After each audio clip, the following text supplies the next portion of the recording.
नैमिषारण्य क्षेत्र में कार्तिक के महीने में शौनक आदि ऋषि सूत जी से पूछते हैं कि गुरुदेव,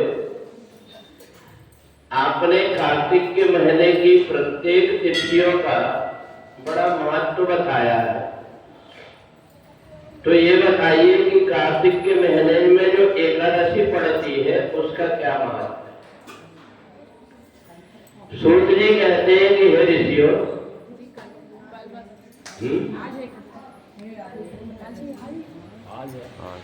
हे ऋषियों, जितनी भी तिथियां हैं उन सबका अलग अलग अपना महत्व है, पर कार्तिक के महीने में जो एकादशी होती है, इस एकादशी के दिन भगवती लक्ष्मी जी उनके उत्पन्न करने के लिए सारे देवता समुद्र से प्रार्थना करने लगे। तो इसलिए कार्तिक मास के कृष्ण पक्ष की एकादशी को भगवती लक्ष्मी का प्रिय दिन माना जाता है।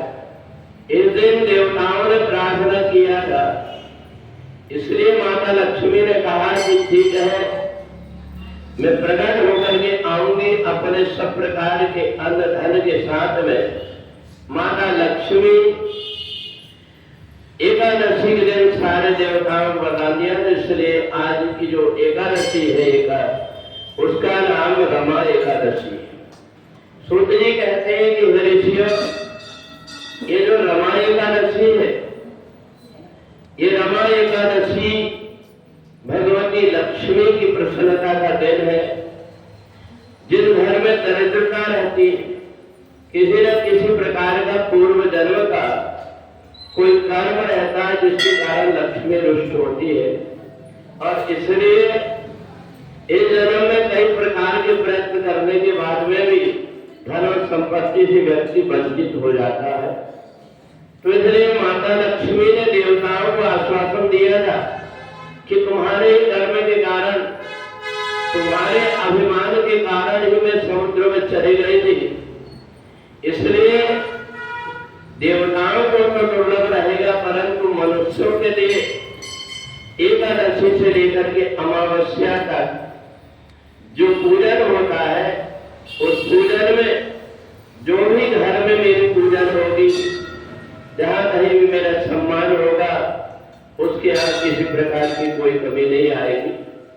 तो इसलिए ये जो एकादशी है, ये भगवती लक्ष्मी की प्रसन्नता का, जहां जिस घर में लक्ष्मी रहती है, अगर वहां किसी प्रकार की कोई विपत्तियां आती है, तो जितना दुख होता है परिवार के लोगों को, उससे ज्यादा दुख होता है माता लक्ष्मी को कि यहाँ पर मेरी पूजन होती है, मेरा सम्मान होता है, परंतु फिर भी इस व्यक्ति के घर में ऐसी विपत्ति आ गई।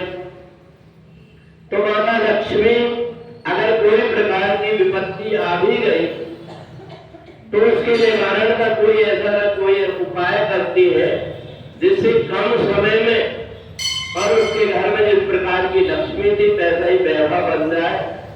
इसलिए हम लक्ष्मी जी की पूजा एकादशी के दिन से प्रारंभ करते हैं, ताकि हमारे घर में लक्ष्मी जी की कृपा बनी रहे। हर जगह पर, हर गांव में, हर घर में पूजन के कुछ न कुछ प्रकार से जैसी बनती वैसे पूजन करते हैं। एक नगर में एक राजा रहते थे।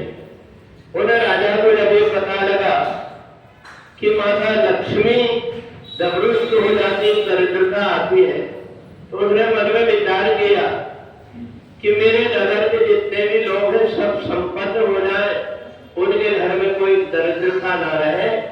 तो उसने गांव वालों को बुलाकर के विचार किया और विचार करके कहा कि गांव में सभी लोग प्रसन्न रहे, ऐसा मैं चाहता हूँ, इसलिए हम सब मिलकर के एकादशी के दिन भगवान नारायण का पूजन करेंगे और सभी मिलकर के भजन कीर्तन करके उपवास और व्रत करेंगे।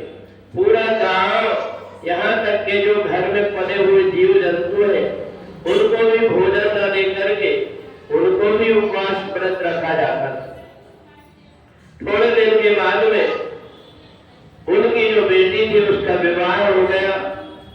विवाह के बाद में जब दामाद ने सुना कि मेरे ससुराल में एकादशी के दिन सब भजन कीर्तन होता है, तो उसने सोचा कि मैं भी जाता हूँ।